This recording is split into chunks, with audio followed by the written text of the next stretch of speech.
Hi everyone, I am Jatka Lumano. For my reflections on Chapter 2, Unpacking the Self, I choose to talk about sexual transmitted disease or STDs.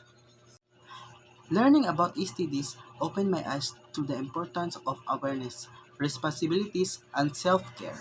Many people tend to ignore or feel embarrassed to talk about this topic, but understanding them is part of knowing ourselves better. I realized that protecting our health also means respecting our bodies and making informed decisions.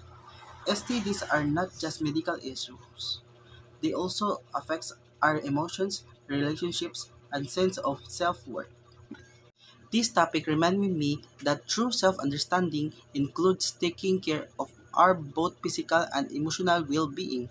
Being informed helps us prevent diseases, break stigma, and promote a healthier and respectful view of sexuality. Awareness is the first step to self-respect and self-protections. Thank you for watching.